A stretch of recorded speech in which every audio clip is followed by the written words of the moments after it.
أشهد أن لا إله إلا الله وحده لا شريك له وأشهد أن محمدا عبده ورسوله أما بعد فأعوذ بالله من الشيطان الرجيم بسم الله الرحمن الرحيم الحمد لله رب العالمين الرحمن الرحيم مالك يوم الدين إياك نعبد وإياك نستعين اهدنا الصراط المستقيم صراط الذين أنعمت عليهم صراط الذين أنعمت عليهم غير المغضوب عليهم ولا الضالين سامعین کرام، حضرت صلی اللہ علیہ وآلہ وسلم پر اللہ تعالیٰ نے جو کامل دین نازل فرمایا تھا وہ دین اسلام ہے۔ یہ دین ایک مکمل ضابطہ ہے، حیات ہے۔ اس میں اللہ تعالیٰ نے مومنوں کے لیے ہر شعبہ میں رہنمائی کے سامان فراہم کیے ہوئے ہیں اپنی کتاب میں، یعنی قرآن کریم میں۔ علاوہ اس کے حضرت صلی اللہ علیہ وآلہ وسلم نے بھی اپنی امت کی تقریباً ہر شعبہ میں بڑی آسن رنگ میں رہنمائی فرمائی ہوئی ہے، ہر طرح کی نصائح کی ہوئی ہیں۔ تو امت محمدیہ اللہ تعالیٰ کی رہنمائی جو ہے قرآن کریم میں ہمیں بخشی گئی، یا ہمارے پیارے نبی صلی اللہ علیہ وآلہ وسلم نے جو ہمیں نصائح فرمائی ہیں، ان کی روشنی میں ہمیشہ اپنے زندگی کو وہ گزارتے ہیں۔ علاوہ اس کے میں آپ لوگوں کو بتانا چاہتا ہوں کہ ہر مذہب میں، ہر امت میں جھگڑے پیدا ہو سکتے ہیں، تنازعات بن سکتے ہیں۔ تو اللہ تعالیٰ نے ہمیں امت میں اگر کوئی تنازع پیدا ہو جائے، کوئی جھگڑا پیدا ہو جائے، یہ جھگڑا یا تنازع یا کسی عقیدہ کے سلسلے میں ہو یا کسی مدعی کے دعوے کے حوالے سے ہو، تو اس قسم کے تنازعات جو ہیں، اس قسم کے جھگڑے جو ہیں، ان کو کیسے حل کریں ہم، یعنی مومن کیسے ان جھگڑوں کو، ان تنازعات کا حل کریں، اس سلسلے میں بھی اللہ تعالیٰ نے ہم جو مسلمان ہیں ان کی بڑی آسن رنگ میں رہنمائی فرمائی ہے کہ مومن کیا کریں اس قسم کے جھگڑے کی حالت میں۔ تو اس سلسلے میں آپ لوگوں کو بتانا چاہتا ہوں کہ سورۃ النساء کی آیت نمبر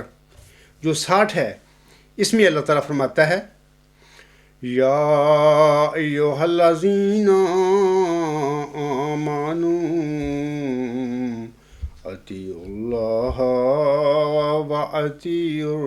الرسول وَأُولِي الْأَمْرِ مِنْكُمْ فَإِنْ تَنَازَعْتُمْ فِي شَيْءٍ فَرُدُّوهُ إِلَى اللَّهِ وَالرَّسُولِ إِنْ كُنْتُمْ تُؤْمِنُونَ بِاللَّهِ وَالْيَوْمِ الْآخِرِ ذَلِكَ خیر وأحسن تاویلا۔ اس آیت کریمہ میں اللہ تعالیٰ فرماتا ہے، مومنوں کو نصیحت کرتے ہوئے فرماتا ہے، اے مومنو، اللہ کی اطاعت کرو اور رسول کی بھی اطاعت کرو اور اپنے حکام کی بھی یعنی اولی الامر کی بھی اطاعت کرو۔ پھر اگر تم میں کسی معاملہ میں اپنے حکام سے، اولی الامر سے یا آپس میں اختلاف ہو جائے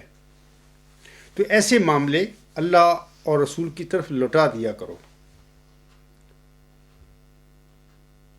اگر تم واقعی اللہ پر اور یوم آخرت پر ایمان رکھتے ہو، یہ بہت بہتر ہے اور انجام کے لحاظ سے بھی بہت اچھا ہے۔ اس آیت میں اللہ تعالیٰ نے مومنوں کو نصیحت فرمائی ہے کہ جب بھی تم میں کوئی اختلاف پیدا ہو، تنازع پیدا ہو جائے، کسی عقیدے کے حوالے سے یہ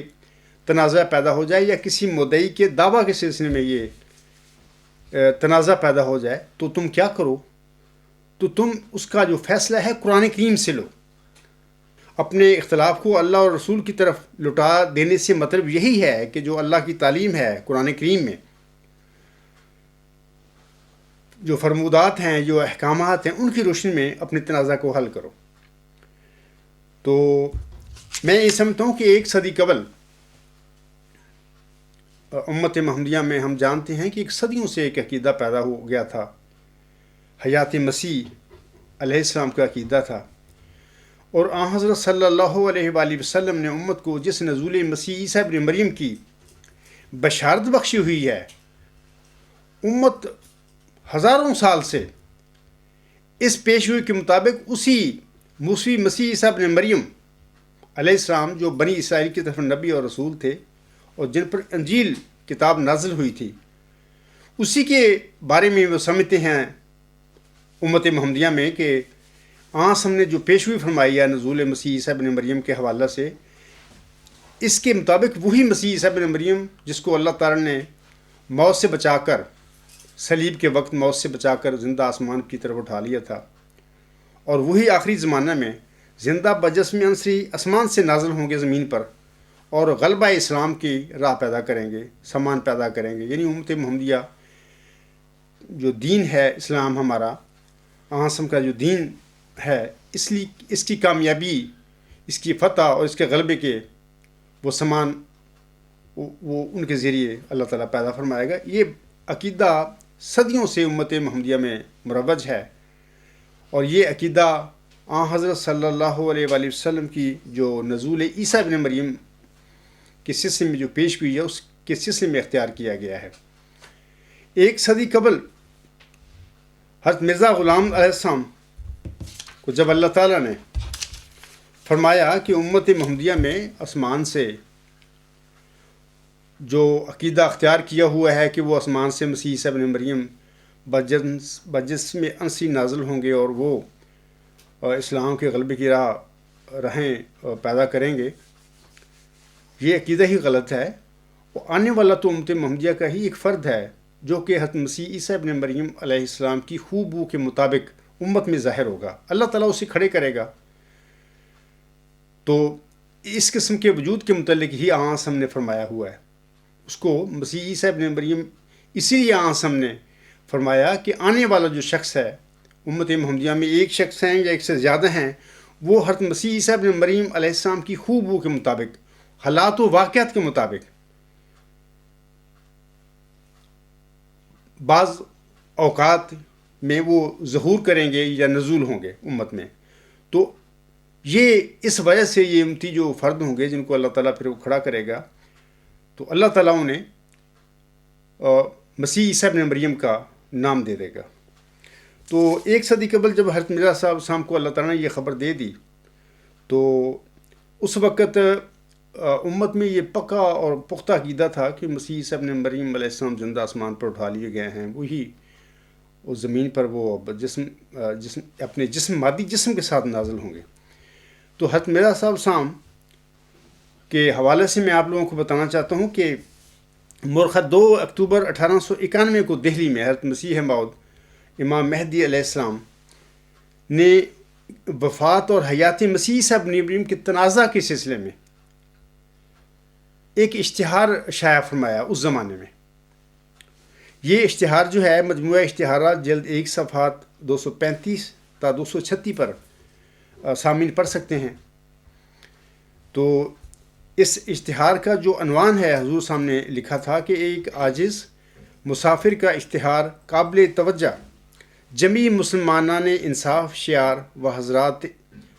علماء نامدار. تو اس اشتہار میں حضور صاحب ایک دعوت عام دیتے ہیں مسلمان علماء کو اور عام مسلمانوں کو بھی،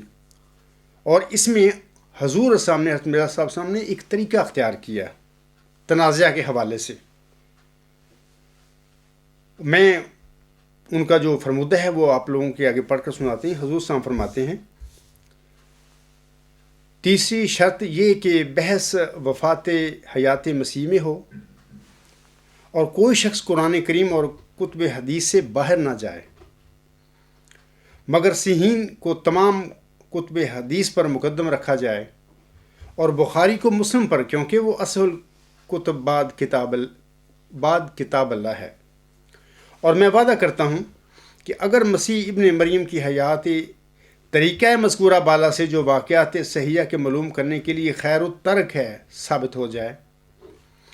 تو میں اپنے الہام سے دستبردار ہو جاؤں گا، کیونکہ میں جانتا ہوں کہ قرآن کریم سے مخالف ہو کر کوئی الہام صحیح نہیں ٹھہر سکتا. حضور ہم آگے فرماتے ہیں، پس کچھ ضرور نہیں کہ میرے مسیح موعود ہونے میں الگ بحث کی جائے،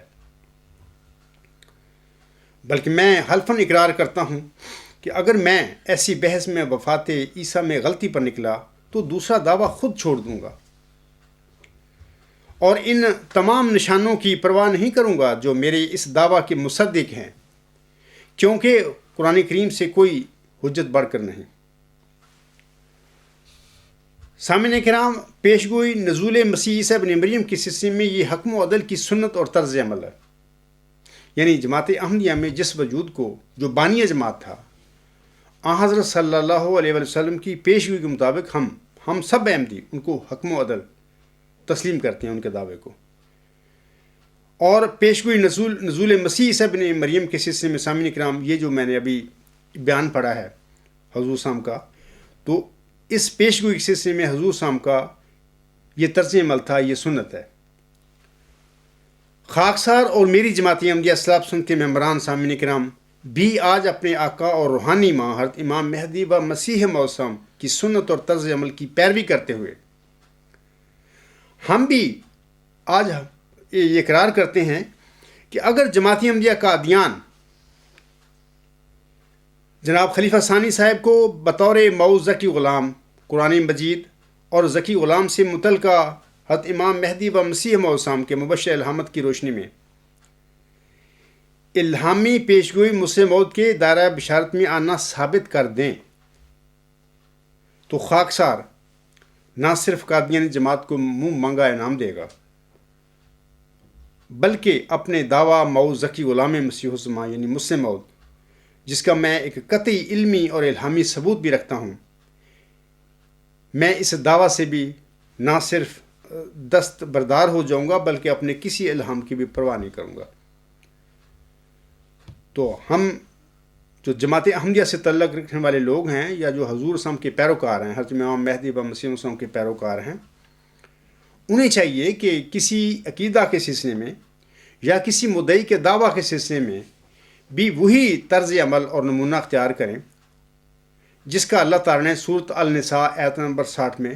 ہمیں حکم فرمایا ہے کہ اپنے جو اختلاف ہے یا تنازع ہے اس کو اللہ اور کے رسول کی طرف لوٹا دو، یعنی قرآن کریم میں سے اس کا حل نکالو، اس کو حل کرو، قرآن کریم کی تعلیم کی روشنی میں اس کا حل کرو. اور ہم جماعت احمدیہ سے تعلق رکھنے والے لوگوں پر یہ فرض ہے کہ بانی جماعت بھی اپنے زمانے کے امتی نبی اور رسول ہیں، ہم ان کو مانتے ہیں، مخالف نہیں مانتے لیکن ہم مانتے ہیں. قرآن کریم کی اس جو آیت ہے سورۃ النساء آیت نمبر 60 کے مطابق ہم پر لازم ہے، ہم احمدیوں پر لازم ہے کہ ہم کسی تنازع کے حوالے سے جب بات کریں تو بانی جماعت علیہ السلام کی طرز عمل اور ان کی سنت کو بھی مد نظر رکھیں اور ان کی روشنی میں ہی اپنا تنازع کو حل کریں. تو اس لیے ضروری ہوتا ہے کہ جب کبھی بھی جماعت احمدیہ کا ادیان تیار ہو جائے میرے ساتھ یا میرے ساتھیوں کے ساتھ بات کرنے کے لیے پیش گوئی مسلم موعود کے حوالے سے، تو ان پر فرض ہوگا سب سے پہلے کہ جماعت احمدیہ جو قادیان ہے اس میں حضرت مرزا صاحب کا جو بڑا بیٹا تھا بشیر الدین محمود احمد، انہوں نے 1944 میں دعویٰ کر رکھا ہے کہ میں ہی وہ مسلم موعود ہوں 20 فروری 1886 کی الہامی پیشگوئی کے مطابق، اور انہوں نے یہ دعویٰ حلفاً کیا ہوا ہے اور بار بار کیا ہوا ہے. جماعت احمدیہ میں ہر سال 20 فروری کے دن یا آگے پیچھے اسے ساتھ آگے پیچھے یوم مسلم موعود بھی منایا جاتا ہے، اور اس کو یوم مسلم موعود تقریباً 70 دفعہ ہو چکی ہیں. 70 دفعہ غالباً جماعت احمدیہ میں یوم مسلم موعود منایا جا چکا ہے، یعنی وہ عقیدہ پختہ کر دیا گیا ہے. تو اس لیے جب بھی جماعت احمدیہ اور میری بات چیت ہو تو جماعت احمدیہ قادیان کے علماء پر فرض ہے، ان کے خلفاء پر بھی فرض ہے کہ سب سے پہلے آپ لوگوں کو حضرت بانی جماعت صاحب کی سنت اور طرز عمل کی پیروی کرتے ہوئے اپنا جو دعویٰ جناب مرزا بشیر الدین محمود احمد صاحب کا ہے، مسلم موعود کا دعویٰ ہے، اس کو آپ نے قرآن کریم کی روح سے اور حضرت مرزا صاحب کے مبشر الہامات جو ہیں ان کی روشنی میں آپ نے ثابت کرنا ہے. آپ پر لازم بنتا ہے کہ جناب مرزا بشیر الدین محمود احمد کو پیش گوئی مسلم موعود کے دائرہ بشارت میں ثابت کیا جائے کہ وہ آتے ہیں.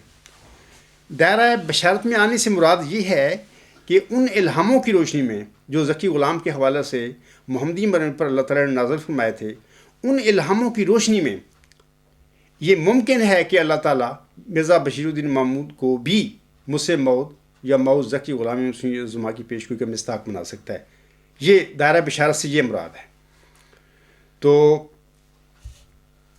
اور یہ بھی یاد رکھیں کہ جناب مرزا بشیر الدین محمود نے مسلم موعود ہونے کا دعویٰ کیا ہے. مسلم موعود الہامی لفظ نہیں ہے، الہامی ٹائٹل نہیں ہے. اللہ تعالیٰ نے محمدی مریم کو 20 فروری 1886 میں جس وجود کی بشارت دی تھی وہ نشان رحمت ہے. جس طرح کے آغاز میں اللہ تعالیٰ فرماتا ہے کہ میں تجھے ایک رحمت کا نشان دیتا ہوں، اسی کے موافق جو تو نے مجھ سے مانگا. اور اسی نشان رحمت کو اللہ تعالیٰ نے آگے ذکی غلام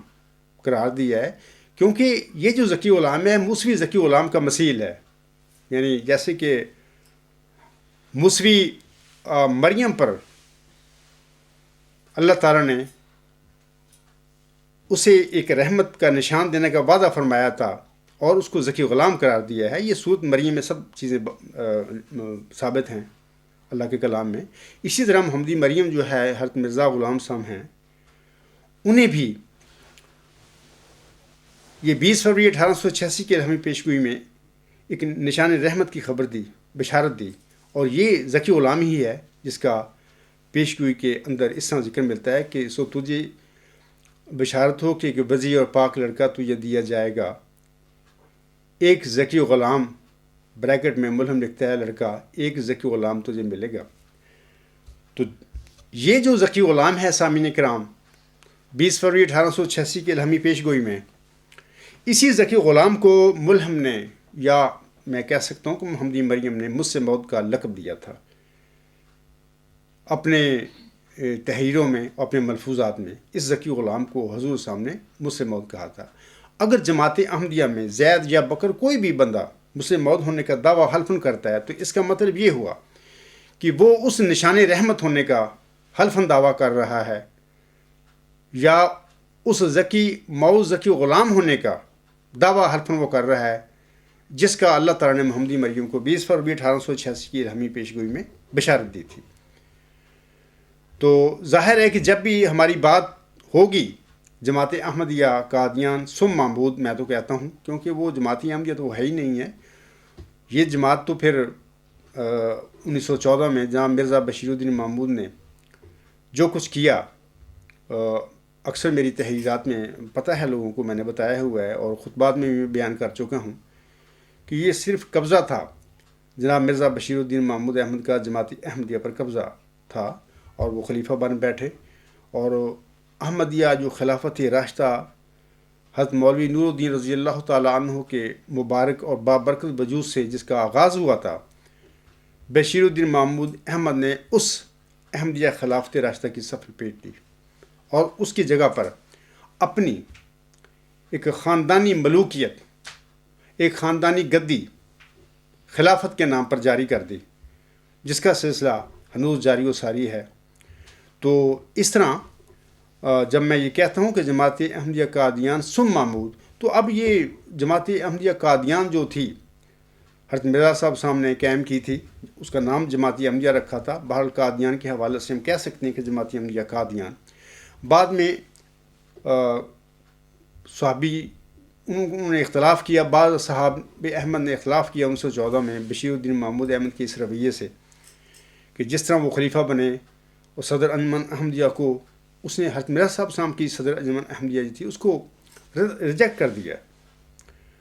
اور اس کو خاتمے میں نہ لایا، کیونکہ اسی صدر انجمن احمدیہ نے مولوی نور الدین رضی اللہ تعالیٰ عنہ کو بطور خلیفہ اول منتخب کیا تھا، اور اس صدر انجمن کے ساتھ ساتھ جو حاضرین احمدی حاضر تھے قادیان میں حضرت مرزا غلام اسلام کی وفات کے موقع پر وہ بھی شامل تھے اس میں۔ لیکن بعد میں 1914 میں جب خلیفۃ المسیح اول رضی اللہ تعالیٰ عنہ کی وفات ہوئی تو ان کی وفات کے موقع پر جناب مرزا بشیر الدین محمود احمد نے وہ صدر انجمن احمدیہ جس کی بنیاد حضرت مرزا صاحب سامنے رکھی تھی اپنی زندگی میں، اس کو انہوں نے ریجیکٹ کر دیا، بلکہ خلیفۃ المسیح اول رضی اللہ تعالیٰ عنہ کے دور میں خود اپنی کچھ تنظیمیں بنا لی انہوں نے خود ہی، ان کو پتہ تھا کہ میں نے کیا کرنا ہے بعد میں۔ تو بہرحال یہ ایک سیاست تھی جو جماعت احمدیہ میں شروع ہو گئی، اور اس سیاست کے بل بوتے پر پھر انہوں نے سب سے پہلے 1914 میں خلافت کے نام پر قبضہ کیا جماعت پر، پھر بعد میں انہی کی شے پر یعنی مرزا بشیر الدین محمود احمد کی شے پر جو اصحاب تھے، بعض دنیا دار قسم کے اصحاب جو تھے، انہوں نے المسیح الموت کے خلیفہ ثانی کے متعلق نعرے لگانے شروع کر دیے، تحریروں میں بھی اور تقریروں میں بھی، قدرت ثانیہ بھی پھر انہوں نے کہنا شروع کر دیا اسی خلافت کو، یعنی خلافت تو نہیں، یہ قبضہ تھا، یہ ملوکیت تھی، بلکہ اصل تو دراصل آغاز تھا بلائے دمشق کا، جس کی خبر حضرت مرزا صاحب صاحب کو اللہ تعالیٰ نے اپریل 1907 میں 9 اپریل غالباً 1907 میں بلائے دمشق کے الہام سے خبر دی تھی، یہ اس کا آغاز تھا۔ اسی کو قدرت ثانیہ پھر بنا لیا گیا، جبکہ خلیفۃ المسیح اول رضی اللہ تعالیٰ عنہ کے دور میں یہی لوگ جو تھے میر ناصر نواب اور خاندان جو نبوت کے لوگ تھے، یہ حضرت خلیفۃ المسیح اول رضی اللہ تعالیٰ عنہ سے قدرت ثانیہ کے نزول کے لیے یہ دعائیں کرواتے رہے تھے۔ حالانکہ خلیفہ صاحب آگے بیٹھے ہوئے تھے، ان کے آگے خلیفہ اول موجود تھا، اس کے باوجود اگر یہ خلیفۃ المسیح اول کا وجود قدرت ثانیہ کا مظہر تھا تو ان دعائیں کرنے کا کیا مطلب تھا؟ تو اس کے باوجود انہوں نے دعاؤں منگوانے کی درخواست کی۔ خلیفۃ المسیح اول رضی اللہ تعالیٰ عنہ نے ان کی درخواست کے مطابق مولوی ملی صاحب کو حکم فرمایا کہ آپ ایک اشتہار جاری کریں۔ اس کے بعد پھر مسجد مبارک میں ایک طویل عرصہ تک یہ میر ناصر نواب یہ دعائیں بھی کرواتے رہے۔ بہرحال میرا مطلب کہنے کا یہ ہے کہ مرزا بشیر الدین محمود نے حضرت مرزا صاحب صاحب کی جو بنائی ہوئی صدر انجمن احمدیہ تھی اس کو ریجیکٹ کیا 1914 میں، اور یہی سب سے پہلا خرابی ہے جو جماعت میں پیدا ہوئی تھی۔ میں سامعین کو بتانا چاہتا ہوں کہ حضرت مرزا صاحب صاحب جو ہے اپنے رسالہ الوصیت میں کیا فرماتے ہیں، یہ روحانی خزائن جلد 20 صفحہ 325 پر فرماتے ہیں انجمن کے حوالے سے: چونکہ انجمن خدا کے مقرر کردہ خلیفہ کی جانشین ہے، اس لیے انجمن کو دنیا داری کے رنگوں سے بکلی پاک رہنا ہوگا، اور اس کے تمام معاملات نہایت صاف اور انصاف پر مبنی ہونی چاہیے۔ یعنی انہوں نے اپنی انجمن کو اپنا جانشین قرار دیا، اور پھر یہ بھی فرما دیا، یہ اپنی جو انجمن تھی بنائی اپنی ان کی، اس کے متعلق یہ بھی فرما دیا کہ میری رائے تو یہی ہے کہ جس امر پر انجمن کا فیصلہ ہو جائے کہ ایسا ہونا چاہیے اور کثرت رائے اس میں ہو جائے تو وہی رائے صحیح سمجھنا چاہیے اور وہی قطعی ہونا چاہیے، لیکن اس قدر میں زیادہ لکھنا پسند کرتا ہوں کہ بعض دینی امور میں جو ہماری خاص اغراض سے تعلق رکھتے ہیں مجھ کو محض اطلاع دی جائے، اور میں یقین رکھتا ہوں کہ یہ انجمن خلاف منشا میری ہرگز نہیں کرے گی، لیکن صرف احتیاطاً لکھا جاتا ہے کہ شاید وہ ایسا امر ہو کہ خدا تعالیٰ کا اس میں کوئی خاص ارادہ ہو، اور یہ صورت صرف میری زندگی تک ہے، اور بعد میں ہر ایک امر میں صرف انجمن کا اتحاد ہی کافی ہوگا۔ مرزا غلام احمد عفی اللہ عنہ، 27 اکتوبر 1907۔ تو یہ جو حضور صلی اللہ علیہ وسلم کا ایک قاعدہ، یعنی ہم کہہ سکتے ہیں کہ انہوں نے یہ قاعدہ بنا دیا اپنے بعد، اپنی زندگی میں انہوں نے یہ بات بتا دی تھی، اور پھر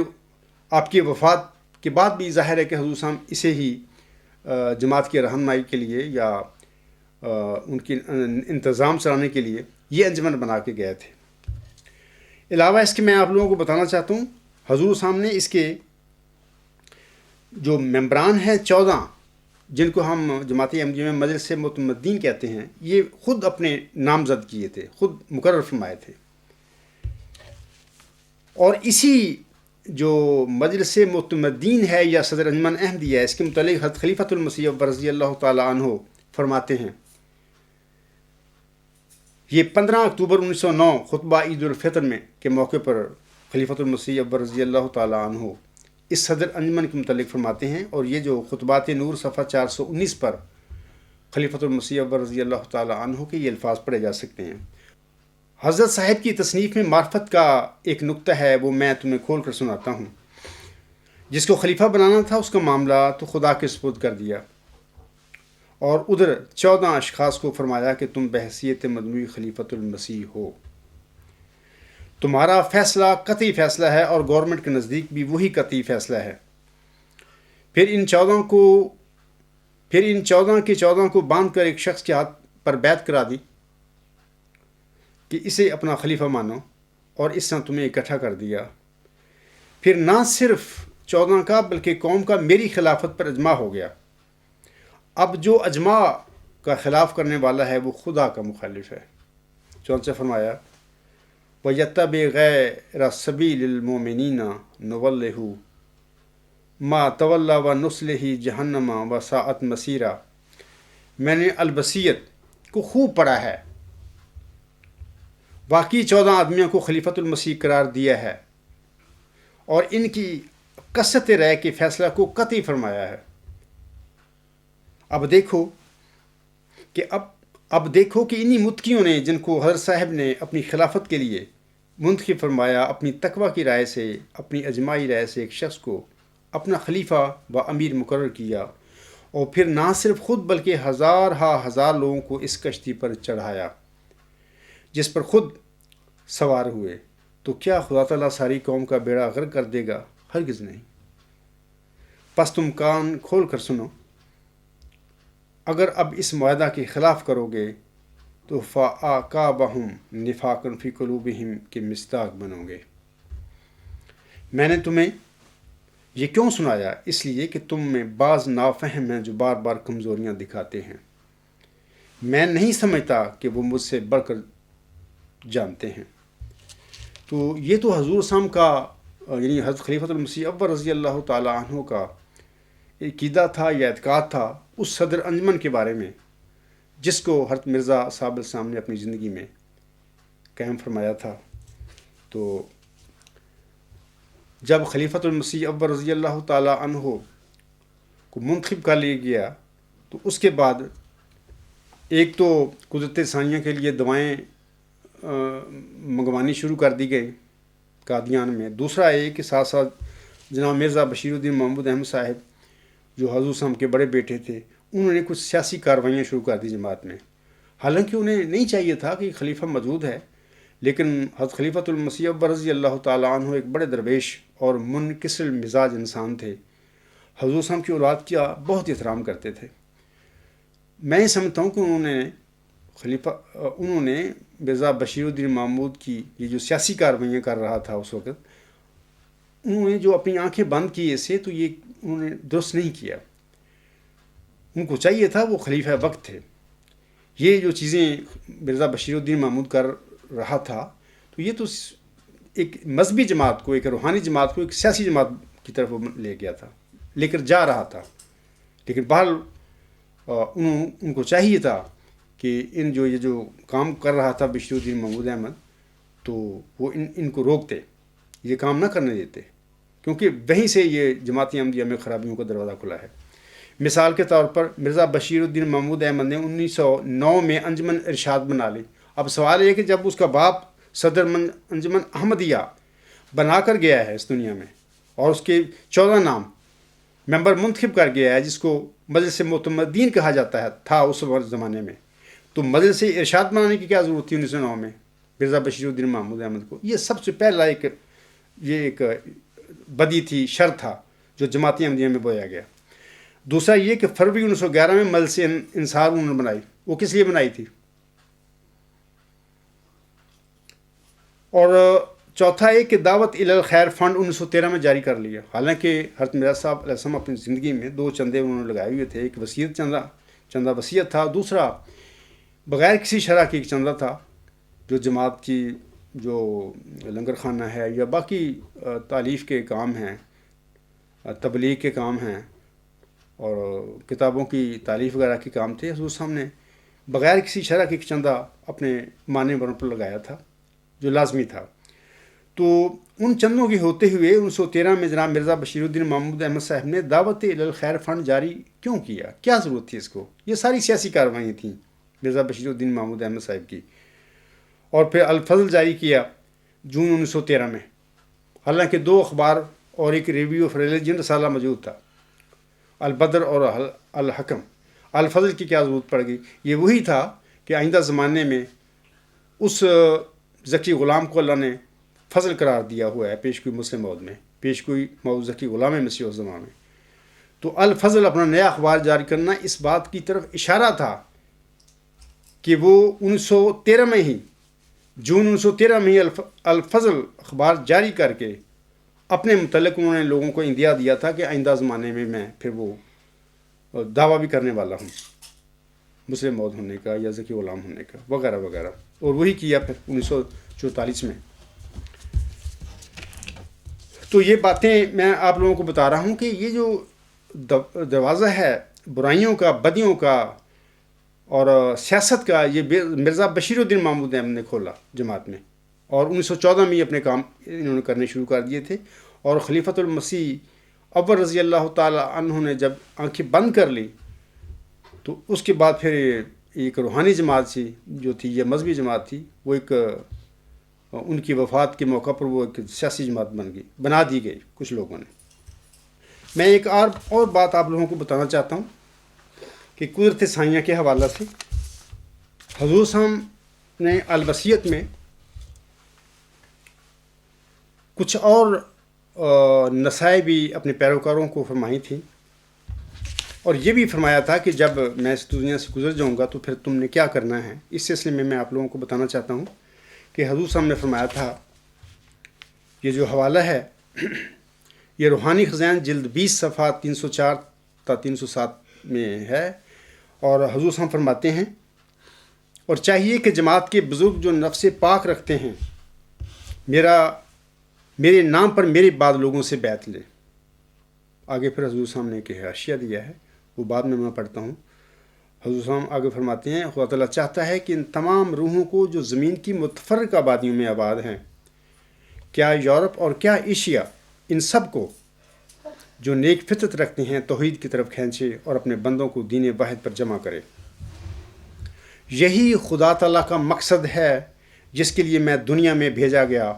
سو تم اس مقصد کی پیروی کرو مگر نرمی اور اخلاق اور دعاؤں پر زور دینے سے. آگے حضور صاحب فرماتے ہیں، یا میں کہتا ہوں کہ حضور صاحب آخر پہ ایک خاص بات لوگوں کو بتا رہے ہیں اس اپنے اقتباس میں. حضور صاحب فرماتی ہیں، اور جب تک کوئی خدا سے روح القدس پا کر کھڑا نہ ہو سب میرے بعد مل کر کام کرو. حضور صاحب جو حاشیہ دیا ہے وہ میں پڑھ کر سناتا ہوں. حضور صاحب حاشیہ میں نیچے فرماتے ہیں، ایسے لوگوں کا انتخاب مومنوں کے اتفاق رائے پر ہوگا. پس جس شخص کی نسبت 40 مومن اتفاق کریں گے کہ وہ اس بات کے لائق ہے کہ میرے نام پر لوگوں سے بیعت لے وہ بیعت لینے کا مجاز ہوگا، اور چاہیے کہ وہ اپنی تئیں دوسروں کے لیے نمونہ بناوے۔ آگے حضور وسلم فرماتے ہیں، خدا نے مجھے خبر دی ہے کہ میں تیری جماعت کے لیے تیری ہی ذریعے سے ایک شخص کو قائم کروں گا اور اس کو اپنے قرب اور اپنی وحی سے مخصوص کروں گا، اور اس کے ذریعے سے حق ترقی کرے گا اور بہت سے لوگ سچائی کو قبول کریں گے۔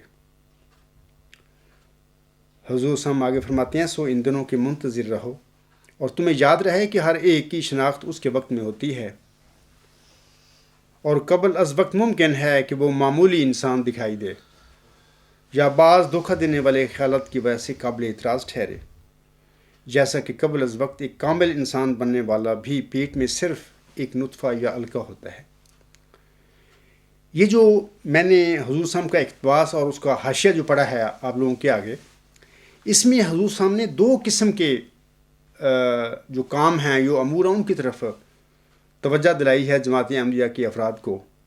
حضور صاحب کے وفات کے بعد۔ ایک تو یہ کہ میرے بعد 40 مومن جس شخص پہ اتفاق کر لیں گے میرے نام پر وہ بیعت لینے کا، پھر وہ شخص جس شخص کو 40 مومن منتخب کر لیں گے کہ یہ شخص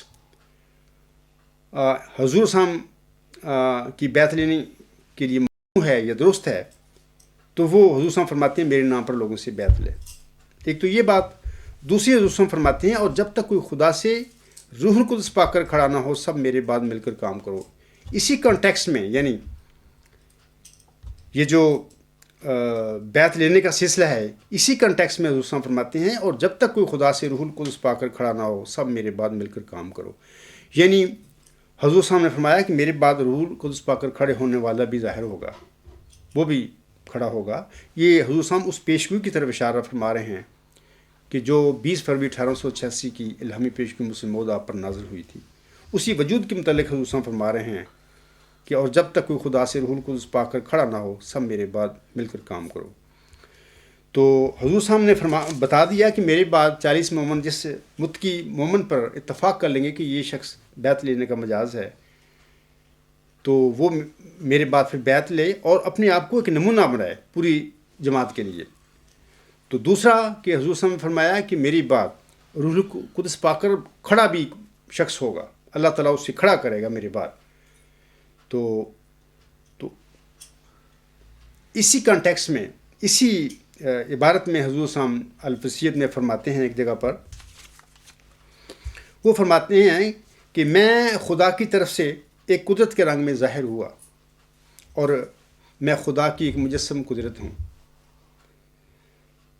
اور میرے بعد بعض اور وجود ہوں گے جو دوسری قدرت کا مظہر ہوں گے۔ سو تم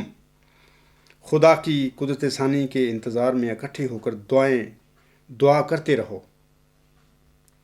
اور چاہیے کہ ہر ایک صالحین کی جماعت ہر ایک ملک میں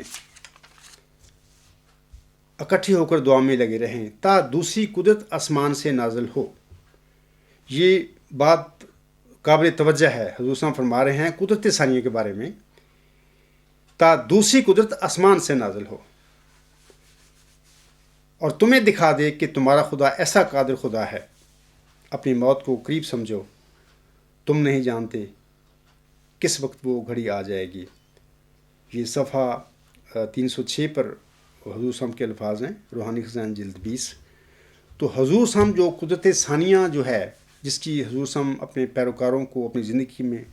خبر دے کر گئے تھے، یا رسالہ الوصیت میں جس کا ذکر فرما کر گئے تھے، اس کے متعلق فرماتے ہیں حضور صاحب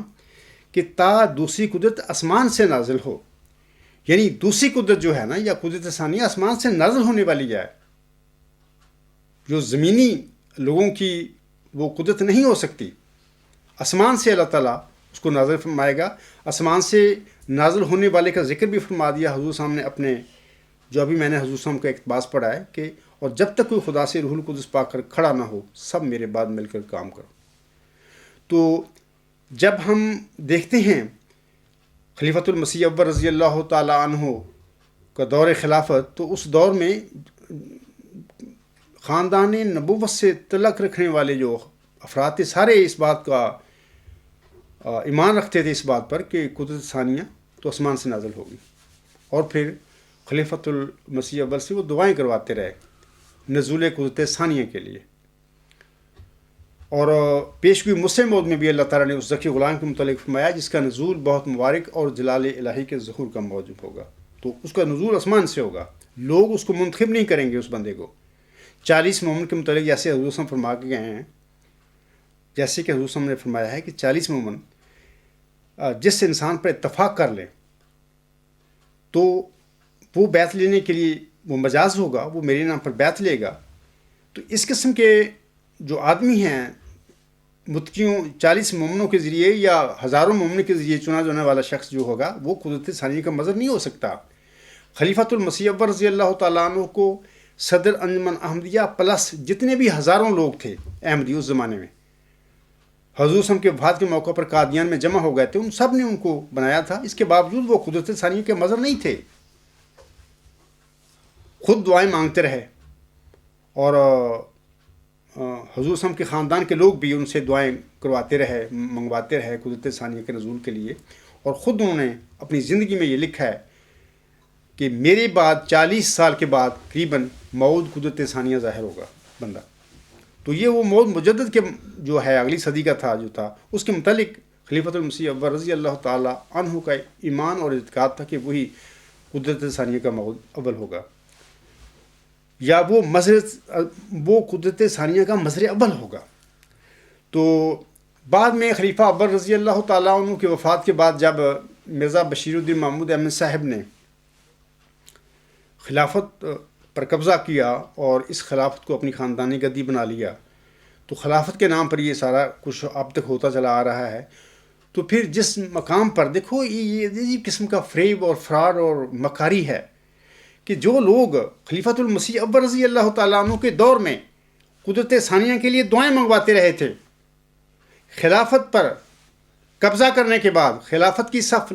ختم کرنے کے لپیٹنے کے بعد اور اس پر قبضہ کرنے کے بعد، انہوں لوگوں نے جس جگہ پر خلیفۃ المسیح اول رضی اللہ تعالیٰ عنہ کا انتخاب ہوا تھا وہاں پہ ایک بورڈ لگا دیا، ظہور قدرت ثانیہ، ظہور قدرت ثانیہ. کیا یہ مکر اور جھوٹ نہیں ہے ان لوگوں کا؟ میں احمدیوں سے پوچھتا ہوں، بطور خاص جماعتی احمدیہ قادیان ثم محمود سے تعلق رکھنے والے احمدیوں سے پوچھتا ہوں، اس قسم کے جو مکار اور فریبکار لوگ ہوتے ہیں کبھی وہ بھی قدرت ثانیہ کے مظہر ہوتے ہیں؟ جو خلفائے راشدین کی یا خلافت راشدہ کی صف لپیٹ کر اپنی خاندانی ملوکیتیں جاری کرنے والے ہوں، اپنی خاندانی مذہبی اقتدار کو جاری کرنے والے لوگ ہوں، کیا ایسے لوگ بھی قدرت ثانیہ کے مظاہر ہو سکتے ہیں؟ تو میں یہ چند باتیں آپ لوگوں کو بتانا چاہتا تھا اس خطبہ جمعہ میں کہ بھی جناب مرزا بشیر الدین محمود احمد صاحب نے کس طریقے سے فراڈ کیا اور کس طریقے سے جماعتی احمدیہ میں خرابیاں پیدا کی اور گمراہ کر دیا. حضرت مرزا صاحب اسلام کی روحانی جماعت کو ٹوٹلی ایک دنیاوی ایک سیاسی جماعت کا رنگ دے دیا اور اس کے اقتدار پر قبضہ کر لیا، اور اس کے بعد اپنی لنگڑی لولی اپنے ملازموں کی ایک مجلس انتخاب بنا لی. کیونکہ دمشقی جو بلا ہے، اموی ملوک جو تھے وہ یہ کام فراڈ نہیں کرتے تھے اپنے زمانے میں. وہ صاف کہتے تھے، جاننے والا کہہ رہا تھا کہ میرا بیٹا یا میرا بھائی جانشین ہوگا. انہوں نے یہ فراڈ نہیں کیا. لیکن بلائے دمشق جو ہے جس کا آغاز مرزا بشیر الدین محمود احمد نے 1914 میں کیا تھا، مارچ میں 14 مارچ یا 15 مارچ غالباً وہ ہے جب انہوں نے قبضہ کیا جماعت پر. تو یہ بلائے دمشق جو ہے یہ عجیب قسم کے فراڈ کر رہی ہے 100 سال سے لوگوں کے آگے کہ جی یہ مجلس انتخاب ہے. مجلس انتخاب کیا ہے؟ مجلس شورا سے تو مجلس شورا جو احمدیہ مجلس شورا ہے اس سے تو یہ خلیفہ کے انتخاب کا حق ہی چھین لیا اس نے 1956 میں. اور اس کے بعد اپنی جو ملازم ہیں، ناظر ہیں یا جو امیر ہیں، جو اپنے ہی بندے ہیں، منظور نظر جو ہیں لوگ ہیں، ان کی اپنی ایک مجلس بنا لی اور اس کو مجلس انتخاب کا نام دے دیا. تو وہ ظاہر بیچارے وہ ملازم ٹائپ لوگ ہیں، وہ جو خلیفہ ہے کسی وقت جو ہے اس کی ارادے اور اسی اشارے کے خلاف اس کے بعد کیسے کام کر سکتے ہیں؟ تو جیسے کہ میں نے گزشتہ دونوں خطبہ میں مرزا بشیر الدین محمود احمد جو خود ساختہ فضل عمر تھا اس کی میں کاروائیاں کھول کے احمدیوں کو بتائیں گے، اس کے مطابق ان کو لوگوں کا ایک فراڈ ہے جماعت احمدیہ میں، مذہب میں کیا گیا، اور خلافت کا نام دیا گیا ہے. اپنی ولایت مشق کی جو ملوکیت ہے اس کو خلافت کا نام دے کے بیٹھے ہوئے ہیں. تو بہر اللہ تعالیٰ سمجھ دے آپ لوگوں کو، اور آگاہ کرے ان کے مکر اور فریب سے. اور پھر اس کے بعد آپ لوگوں کو چاہیے کہ بعض اوقات رستگاری کے لیے کچھ کام بھی کرنے پڑتے ہیں. صرف اکیلے بیٹھے ہی یہ کوئی بندہ آ جائے آسمان سے آ کے ہمیں ان سے آزادی دلا دی، ایسے نہیں آزادی ملا کرتی. آزادی کے لیے جان مال عزت ہر قسم کی قربانیاں دینی پڑتی ہیں. لوگوں کو پتہ ہے کہ 1947 میں پاکستان بنا تھا، یہ دراصل ہندو ڈومینیشن سے مسلمانوں نے آزادی لی تھی. کیونکہ اگر انگریز چلے جاتے، متحدہ ہندوستان رہتا، تو ہمیشہ کے لیے آج جو مسلمانوں کی حالت ہے ہندوستان میں وہی ہوتی سب کی. تو اس سے آزادی لینے کے لیے مسلمانوں کو بڑی قربانیاں دینی پڑی تھی. ایک ملک بنا، قائد اعظم محمد علی جناح نے مسلمانوں کو لیڈ کیا، اور پھر میں بڑا ایک عظیم مدبر سمجھتا ہوں قائد اعظم محمد جناح کو. وہ صرف ایک سیاستدان ہی نہیں تھے، وہ خدا کے خاص بندے تھے اس دنیا میں. تو ظاہر تو بالکل ان کا کچھ بھی نہیں تھا، اور اندر سے وہ میں سمجھتا ہوں کہ ولی تھے خدا کے. بہرحال یہ جو 1947 میں مسلمانوں نے آزادی حاصل کی ہے انگریزوں سے بھی اور ہندوؤں سے بھی، تو اس میں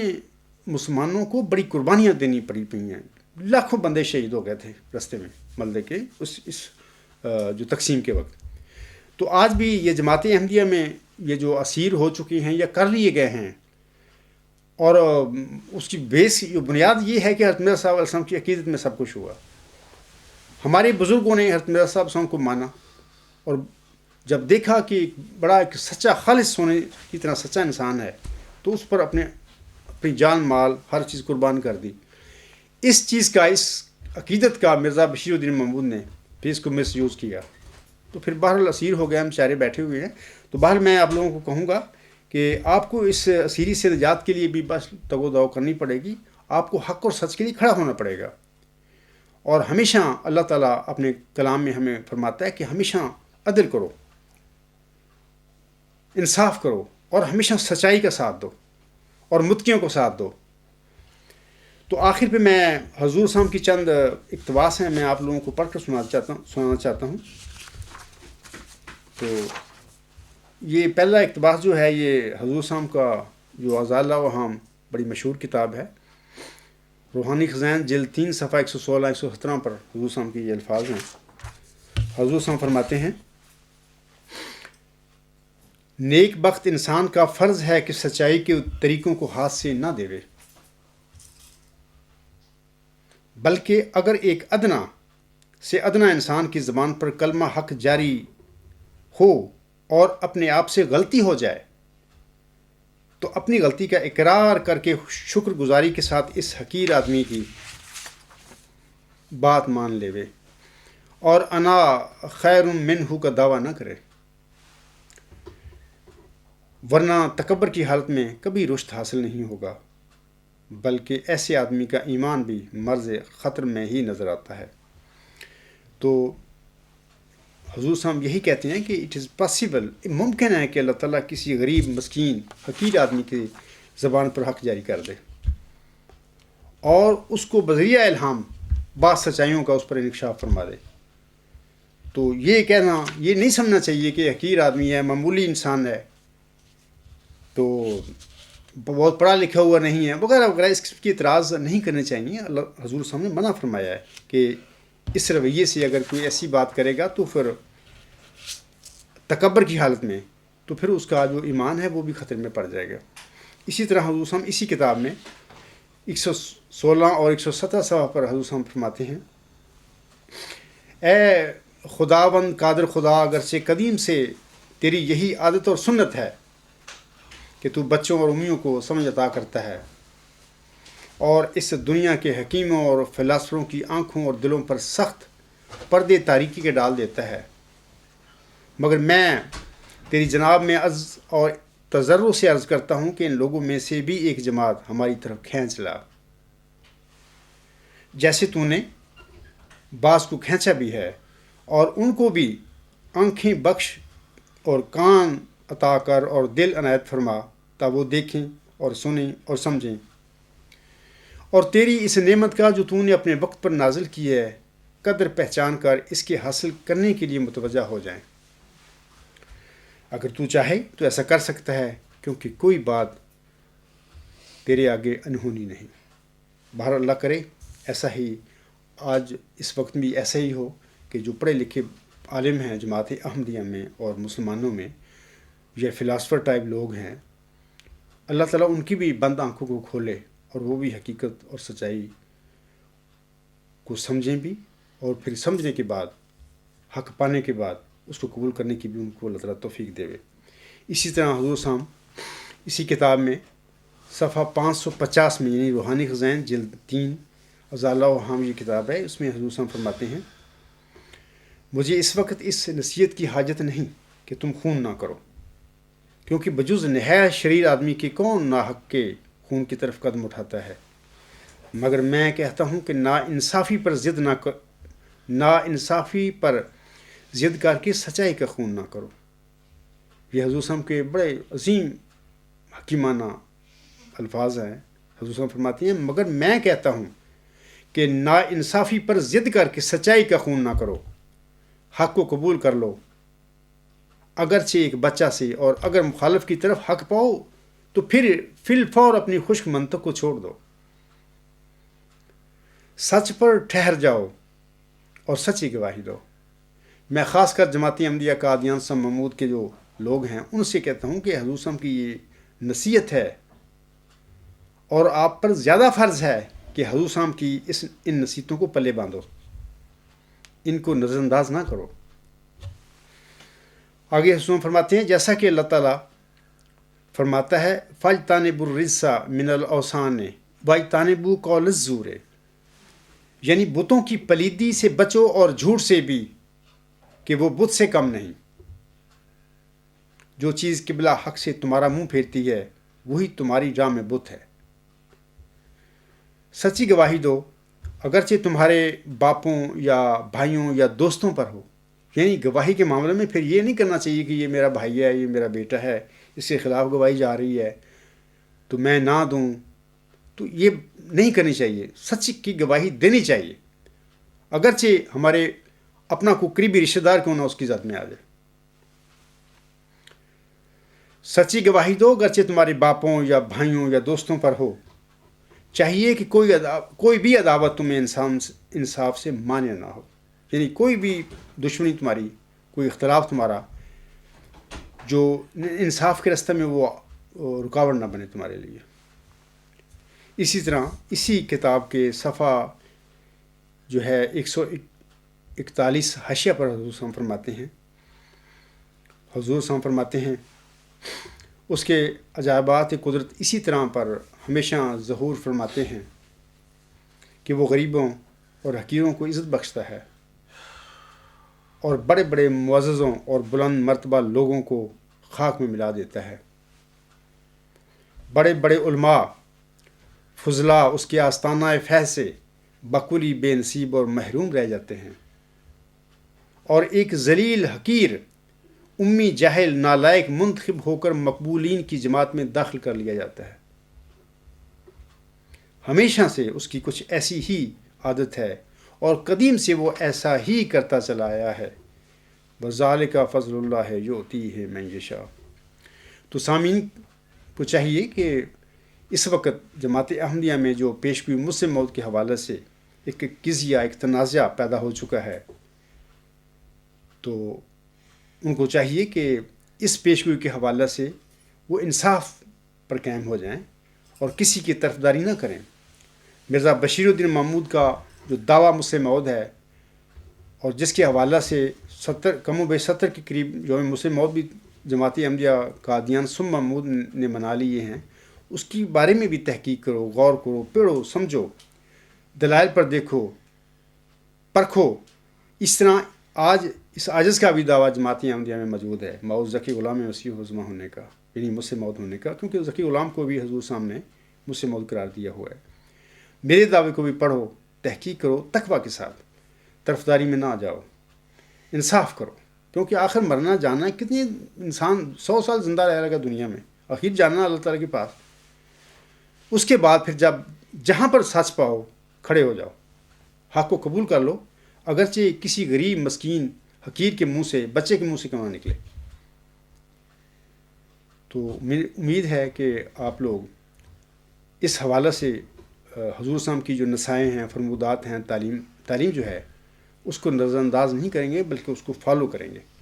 اور اس کے بعد یقیناً جب آپ لوگ حضرت بانی جماعت علیہ السلام کی تعلیم پر کاربند ہو جائیں گے اور قرآن کریم پر کی تعلیم جو ہے اس کو بھی پکڑ لیں گے، اور جیسا کہ اللہ تعالیٰ کا بھی حکم ہے تم ہمیشہ انصاف کرو، تو اس کے بعد ضرور انشاءاللہ اللہ تعالیٰ آپ پر حق بھی ظاہر کرے گا اور آپ کو حق قبول کرنے کی توفیق بھی بخشے گا. آمین ثم آمین. میں آخر پہ ان 2 اشعار پر اپنا خطبہ جمعہ ختم کرتا ہوں. یہ مرزا غالب ایک بڑا زبردست شاعر تھا، اس کی یہ 2 شعر ہیں، تو میں آپ لوگوں کو آگے پڑھتا ہوں کہ وہ غالب صاحب کہتے ہیں: آہ کو چاہیے ایک عمر اثر ہونے تک، آہ کو چاہیے ایک عمر اثر ہونے تک، کون جیتا ہے تیری زلف کے سر ہونے تک. دام ہر موج میں ہے حلقائے صد کام نہنگ، دیکھیں کیا گزرے ہے قطرے پہ گہر ہونے تک. وما علینا الا البلاغ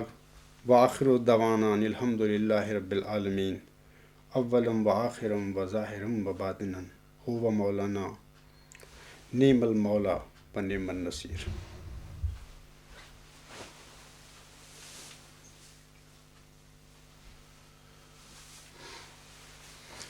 الحمد للہ نحمده ونستعینه ونستغفره ونؤمن به ونتوکل علیہ ونعوذ باللہ من شرور انفسنا ومن سیئات اعمالنا. من يهده الله فلا مضل له ومن يضلله فلا هادي له. ونشهد أن لا إله إلا الله ونشهد أن محمدا عبده ورسوله. عباد الله رحمكم الله ان الله يأمر بالعدل والإحسان وإيتاء ذي القربى وينهى عن الفحشاء والمنكر والبغي يعظكم لعلكم تذكرون. اذکروا اللہ یذکرکم وادعوہ یستجب لکم ولذکر اللہ اکبر.